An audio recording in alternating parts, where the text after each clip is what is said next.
Hi everybody. Yes, I went to Burger King today. No, you're not going to get a mukbang. I've already finished eating, although you will get to watch me drink some coffee. And no, it doesn't fit me all that particularly well. Probably because I am not the queen of girl world. Amber and Foodie are currently battling it out, and I think that Amber is losing. But yes, who will get the crown? All right. So I'm going to take this off because it's not sitting very well in my car, but who's going to get the crown? So if you haven't been following along, which maybe you have, maybe you haven't, the few people that actually do watch me are pretty up on the story. I haven't really been following too much of the Foodie Beauty situation until I kind of looked into it today. I was watching Omega on stream. And so I asked my friend ChatGPT, which, yes, is a notoriously not always correct source, what some of the potential ramifications might be for Foodie. Now, just in a nutshell, excuse me. Now, in a nutshell, the long and short of it is that, okay, I think that it does go back a little bit further than just the current drama. In 2022, Foodie, I believe, was in debt to the Canada Revenue Agency, probably to the tune of about $50,000. Again, not being a tax professional, not being a legal professional, not even entirely having all of the details, and I just haven't been looking. To be honest, I didn't want to go down that rabbit hole, but I understand that she was in debt to the Canada Revenue Agency, which is why she cooked up this scheme with Salah to go and fly to Kuwait and go stay there for a while and potentially either make a lot of money and pay her debt or just not pay it. And I don't know about Kuwait specifically, but I know in a lot of places in the Middle East they don't have income tax. I know Saudi they don't. I know in United Arab Emirates they don't. So it kind of only follows that in Kuwait they probably don't either. And so on Salah's part, he is also something of a risk. Let me just see here. So he was declined entry into Canada multiple times. I don't know if he thought that he'd get a back door into Canada by marrying Chantal, or what any of the other concerns would be. Kuwait has a non-extradition policy with Canada and vice versa, and Canada Revenue Agency can't touch her money in Saudi Arabia, and also the money that she made from YouTube is a lot harder to track because she would have to either go through foreign accounts or through Salah's company, which is one of the reasons that Salah's now allegedly being investigated for money laundering. All right, so let me just have a look here. I was looking for Salah's story here. Okay, so if the money's going through his accounts, it's connected to illegal fundraising, it can be charged under Kuwaiti financial crime laws. And even if he's not the one soliciting, knowingly help someone move or hide money can make him an accessory. Now, if the Kuwaiti authorities investigate Salah, he can get his account frozen, he can be deported, and he can be blacklisted from going anywhere else, GCC countries, such as Bahrain, Saudi, UAE, Oman, or Qatar. Now, here's where it gets interesting. If Salah has to go back to Syria, It's still a war-torn country under an authoritarian regime. If he fled for economic safety or political reasons, returning could be catastrophic. If he left to avoid mandatory military service, returning could mean imprisonment or forced conscription. If the regime flags him for any financial activity abroad that looks suspicious, especially transferring money from Kuwait or Canada, it could be seen as currency manipulation, which carries harsh penalties in Syria. Even rumors of financial crimes abroad can make you a target there. Syria is not safe for Salah to return or for really repatriation for most of its nationals abroad. If he tries to go to another country, if he's deported from Kuwait, he would be blacklisted in other Gulf states. They share immigration bans. If he tried to immigrate to Canada, this entire drama, including allegations of money laundering, unauthorized business activities, and association with an open CRA fugitive in Chantal, would be red flags in his application. Highly unlikely he's going to go to EU countries or gain long-term status, even without, especially without clean financial records, and given his classification as a high-risk, given Syria's classification as a high-risk country for money laundering.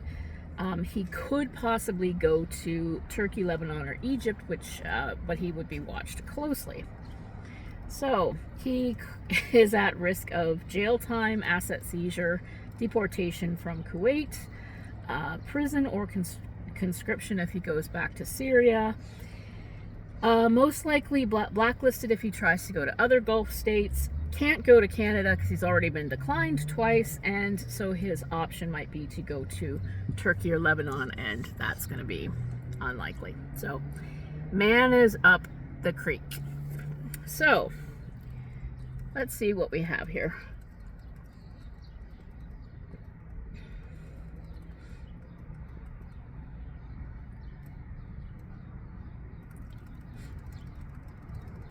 So this is what brings us back to Chantal. Now Chantal, going back to what I was saying first, she initially seems to have left again. I'm gonna say allegedly, but we all know she left Canada because she owed some debts. And because she owed the debts, she is going to have some problems when she comes back. She has been accused, and this particular situation, she found a kitten. She stated to her viewers that she needed money. I'm not going to say she solicited donations because, again, that's all up to the legal courts to decide. But there was a matter of some donations, which under Kuwaiti law is illegal and considered fraud, especially if you purport to be doing it on behalf of another organization. So, and by the way, again, I'm not a legal or financial expert in any way, and it is in everybody's best interest, both Salah and Foodie, to be seeking legal advice if they haven't already. So,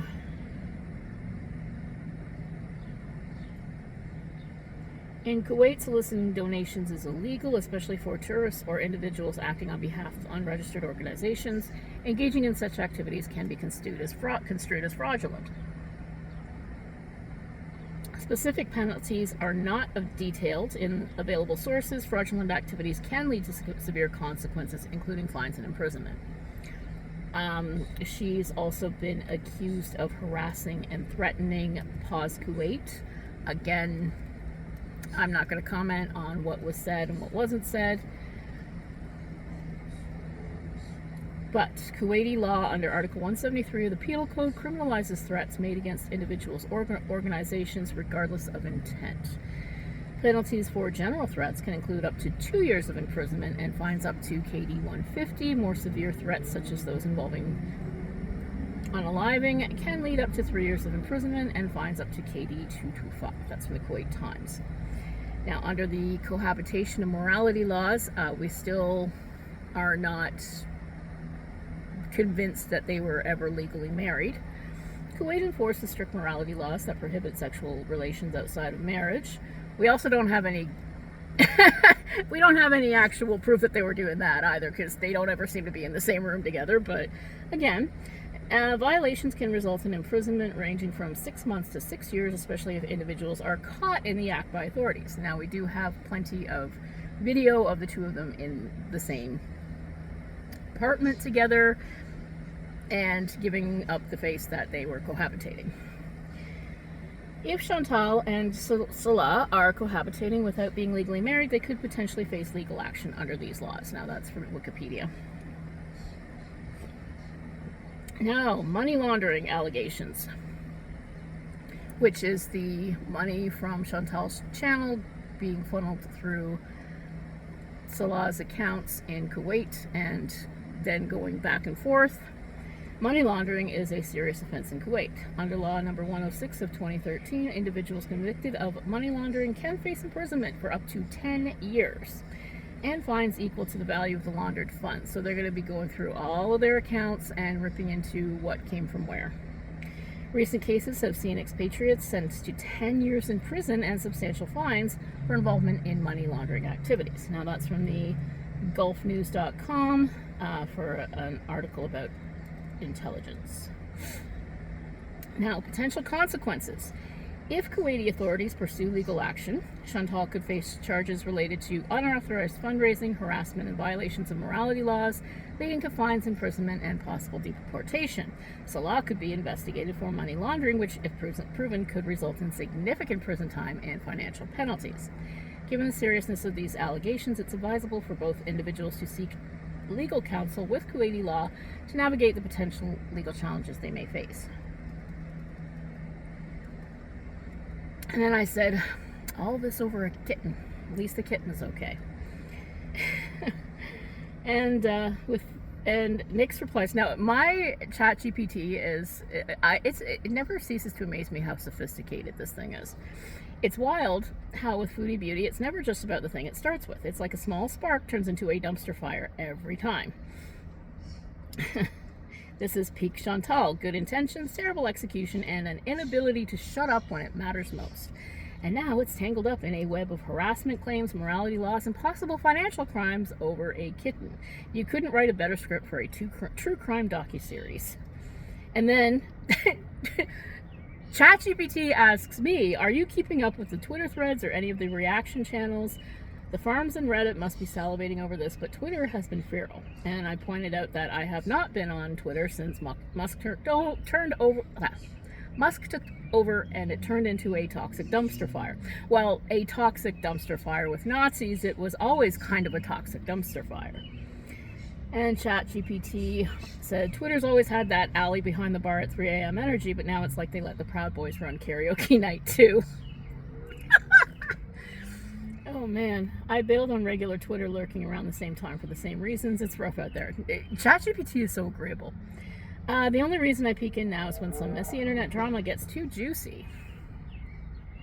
Okay, and then recommends Just Saying and Pulpy Syntax, who are covering it quite well. And of course, Kiwi Farms has a thread. And I said, I love Pulpy, but he's only been doing long live streams for a couple of years now, and I can't handle it for more than about 45 minutes. And I like Milk Tea, but she's been quiet, possibly because it's Eid over there. Okay, so the latest developments with Foodie Beauty. Okay, so then the kitten controversy. The kitten has escalated into a legal quagmire. Her fundraising activities are illegal in Kuwait, especially when done on behalf of unregistered organizations. Her subsequent interactions with PAWS, including alleged harassment, have further complicated matters. Reaction channels like Just Saying and Piggy have covered these developments extensively. Legal implications. Kuwaiti law prohibits unauthorized fundraising, and violations can lead to severe penalties, including fines and imprisonment. Additionally, harassment and threats are criminal offenses under Kuwaiti Penal Code Article 173, which can result in up to 2 years of imprisonment and fines. Salah's involvement, business scrutiny, residency questions. His company, Teeb Adal Fragrances, appears to have a minimal online presence, raising questions about its legitimacy. Furthermore, his residency status in Kuwait is unclear, adding another layer of complexity to the situation. Now, if they have possibly left, which is a possibility, Speculation abounds regarding Chantal's current whereabouts. Some Reddit users suggest she may have fled Kuwait, citing her recent online behavior and lack of live streams as potential indicators. Community engagement, Reddit and beyond. Reddit communities like r/Shantopolis are actively discussing the situation, with users sharing updates and expressing varied opinions on the unfolding drama. So I said, here's where it gets interesting for me as a Canadian, especially one with my own financial issues. What could happen? What could the penalties be for Chantal back home in Ontario? I believe she claims to live in Ontario for 5 months out of the year so she can keep up her OHIP. OHIP is the health insurance, basically. When she returns to Canada with charges in Kuwait, can she be extradited back to Kuwait, or does she stay in Canada? And if she is not, at least she's not in the US, where she'd be heading to El Salvador. Okay, so this is a weird mix of Canadian law, Kuwaiti law, and international extradition treaties, and Chantal's messy life choices make it even spicier. Here's how it shakes out. Now, if Chantal returns to Ontario with pending charges in Kuwait, several things are in play. First of all, Canadian criminal charges. Canada would not charge her for what she did in Kuwait. Canadian law generally doesn't prosecute for crimes committed abroad unless it's something like terrorism, child exploitation, or crimes against humanity. They're not going to care about solicited donations, basically. However, here's where it gets to the financial part of it. If it's discovered she was running unauthorized fundraising in Canada or collecting money from Canadians under false pretenses while claiming it was for a charity, the Canadian Revenue Agency or Consumer Protection Ontario could open an investigation, especially if Canadian citizens donated. Now, would she be extradited back to Kuwait? Canada and Kuwait do not have an extradition treaty. That means that if Kuwait charges her and issues an arrest warrant, Canada is under no obligation to extradite her. If she's already deported from Kuwait, she'll likely just land in Canada with a lifetime ban from Kuwait and no ability to return to any Gulf Cooperation Council countries. They share immigration law, a watch list. So no, she would not be sent back to Kuwait. She'd stay in Canada. What happens during deportation? If Kuwait deports her, which they absolutely would if convicted of a moral or criminal offense, they would just put her on a plane to Canada. Depending on the charges, Canadian Border Service Agency might flag her on arrival, especially if she's been arrested abroad before, or if the deportation notice indicates financial crime or harassment, both of which could lead to future travel restrictions or enhanced screening at borders, but nothing more severe unless Canadian laws are violated. So she can't go to Cuba anymore, she can't go anywhere in the Middle East, she can't fly to Thailand, all of that's out.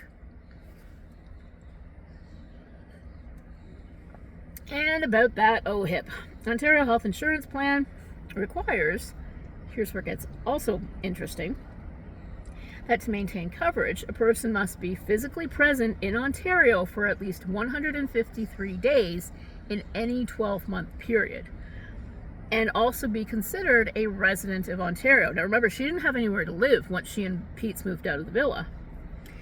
If it turns out she's falsely claiming residency just to keep her OHIP while actually living abroad, that's provincial fraud. Penalties could include fines, being cut off from OHIP, and being required to repay any medical costs incurred under false coverage. Now, I do believe she got some treatment back in 2022, but she may not have been out of the country long enough to be considered kicked off OHIP yet at that point. So, or 2023, when she was in here in for Christmas of 2023. It's rarely prosecuted criminally unless massive fraud is involved, but it does happen when they catch people. So, TLDR, she likely won't face charges in Canada for what she did in Kuwait. No, she can't be extradited to Kuwait. She might lose OHIP if the Ministry of Health finds out she's faking Ontario residency. She'll get deported from Kuwait, land back in Canada, probably make a mukbang about it, and get lifetime Gulf travel ban. Now, I asked, how does this dovetail with her other problem, which is the reason she went to Kuwait in the first place? I believe she has a large debt owing to the Canada Revenue Agency, and because she's already declared bankruptcy twice, she can't do it again, as far as I know. I'm not sure exactly how the repayment works, but I think she probably came up with some kind of repayment plan, like a consumer proposal, and then bailed on that. Okay.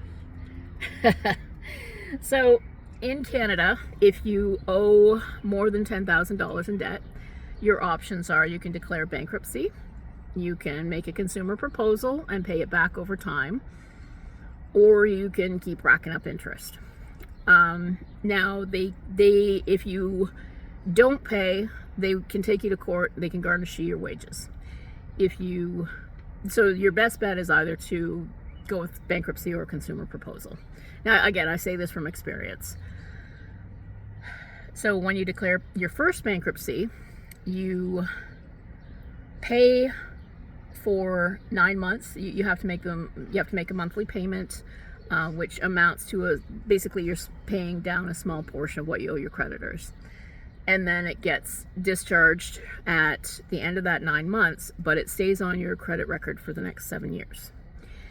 When you declare a second bankruptcy, you pay for 15 months. No, I think it might be 18 months. Anyway, I can't remember the length of time that you pay for, but you pay longer, and then it stays on your credit for 15 years, okay? You can declare a third bankruptcy, but at that point you have to sit in front of the judge and give all the drama, trauma, and chaos as to why you can't pay it. Oh no, my judge. This was when she was throwing around all of her money at the villa and saying that she makes 15 grand a month. So what I think ended up happening was that she made some kind of deal where she has to pay a certain amount every month, if I recall correctly. Now, if I am incorrect in this, I do apologize. I mean, we're going back a couple of years, and she's always been kind of sketchy one way or the other about what that whole thing was about. I think these records are out there somewhere, but I'm too lazy to go and look them up. I'm just explaining what is the potential if she owes money. Okay, so first bankruptcy, discharged after 9 months. Second bankruptcy, discharged 24 months. Okay, it leaves a much worse mark on your credit history. Third bankruptcy is possible, but you have to go to a judge and explain why it's necessary. Canada Revenue Agency does not play around after multiple bankruptcy, especially if tax debts are involved. Now, if she agreed to a consumer proposal and then defaulted, which is she missed 3 or more payments, the proposal would be annulled. Once annulled, the full amount of the debt is immediately due again. Canada Revenue resumes collection action. They can garnish wages, freeze bank accounts, or seize assets in Canada. Now, the only thing she had in Canada was that car that wasn't in very good shape. Leaving the country won't stop that debt from existing. CRA can't collect in Kuwait, but the second she's back on Canadian soil, they pick up where they left off. Now, I have a feeling that one of the reasons, the overarching reasons for going to Kuwait, is that any money that she earned there would not be income taxed. So she would be free to keep it. Now, if she was smart, she would have taken some of that and used it to pay off her debts, but we have already seen that Chantel's even worse with money than I am, and that's saying something. Can CRA stop her at the airport? No, CRA isn't immigration or CBSA. They won't arrest her at the airport, but if she has government debt, they can garnish any government payment she's entitled to, like HST rebates, tax refunds, and potentially even pension, Canada pension, or old age security later on. The debt will continue to accrue interest and penalties while she's abroad. Does bankruptcy or proposal cover CRA debts? Normally yes, but not if it's tax fraud or a fine-eligible offense. If the CRA thinks she was deliberately hiding income, and let's be honest, Foodie's financial disclosures are creative at best, they can argue the debt is non-dischargeable in bankruptcy, and CRA's debt's a beast because it survives when you leave the country, it's federally enforced, and it can follow you through multiple bankruptcies. Why did she go to Kuwait? She ran to Kuwait because it's a non-extradition country for financial crimes in Canada. CRA can't touch her money there, and it made garnishing her income, YouTube, AdSense, Super Chats, etc., harder to track because it was routed through foreign accounts or Salah's company. But now, with her facing potential deportation back to Canada and renewed scrutiny from YouTubers, Kiwi farms, and Twitter detectives. If she lands back in Canada, CRA can immediately start collections again, and if she defaulted on a proposal, she's got no good options left but to start paying it down or face asset seizures. Which, in all honesty, let's be real, she doesn't have any assets to seize. So, the TLDR. She likely owes at least $50,000 to Canada Revenue Agency. She can declare a third bankruptcy technically, but it's ugly and would require a judge's approval. And I seem to recall some recording of her, because court proceedings are public. You can actually go, but it is illegal to record them. So I'm getting something not connecting properly there. But I seem to recall she went in front of a judge before she went to Kuwait. So her Kuwait escape plan, or if she defaulted on a consumer proposal, it's annulled and the CRA can come for her as soon as she's back.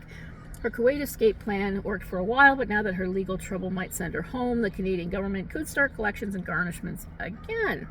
CRA will absolutely garnish her income if it's deposited into a Canadian bank account. Well, okay. And then there's just a sort of a slightly less messy. So 2020 to 2022, she built up $50,000 in personal and CRA tax debt from unpaid income taxes on YouTube earnings, mukbang merch sales, and OnlyFans stunts. She declared a second bankruptcy. CRA is annoyed. I think she had already declared her second bankruptcy long before that, but she began making sporadic payments under consumer proposal. Income declined because of YouTube demonetization, AdSense holdups, and reduced audience support. Defaults on consumer proposal. Okay, this isn't quite correct. Late in 2022, she went to Kuwait because Canada Revenue Agency can't garnish or trace income through Salah's accounts. Being abroad protects her from collections, and she can milk new YouTube content. Keeps claiming Ontario residency to maintain OHIP while living in Kuwait, which is illegal if absent more than 153 days a year. AdSense and Super Chat income decline.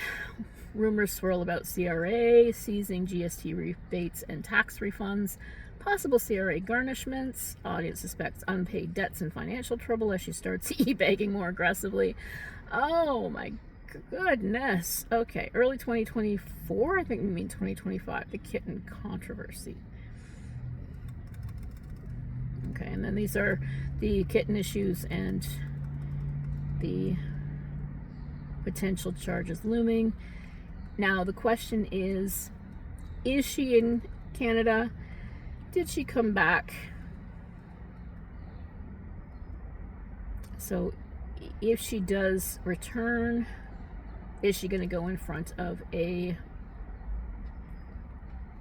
Oh my goodness. So, if the CRA proves intentional tax evasion or fraudulent misrepresentation, the debt becomes non-dischargeable. She carries it for life unless it's fully paid.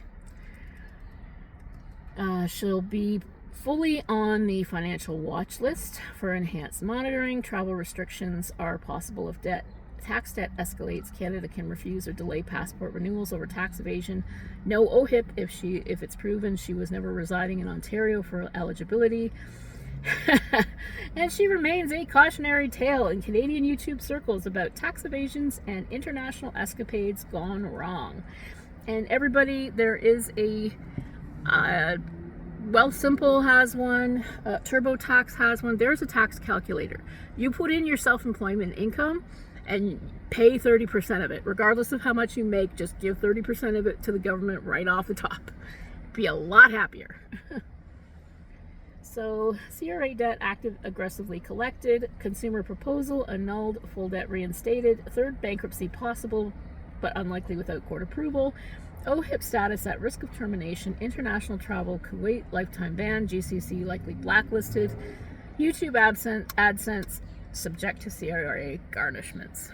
So that is the financial horror show in 5 acts. This is better than 90% of true crime cases because it's just so self-inflicted and preventable. All right, I've yapped on long enough. I hope that gives you a little bit of a picture of the kind of things that Foodie might be facing if everything comes to light about financial issues that she's had, about Salah running her money through his bank accounts, and the allegations of financial fraud, moral, whatever that charge is, and everything else. It's not just about a kitten at this point, but wow, has it spiraled out of control. And, you know, take your medication, drink your water, have your walk every day, and I hope that everybody's doing well. Thank you.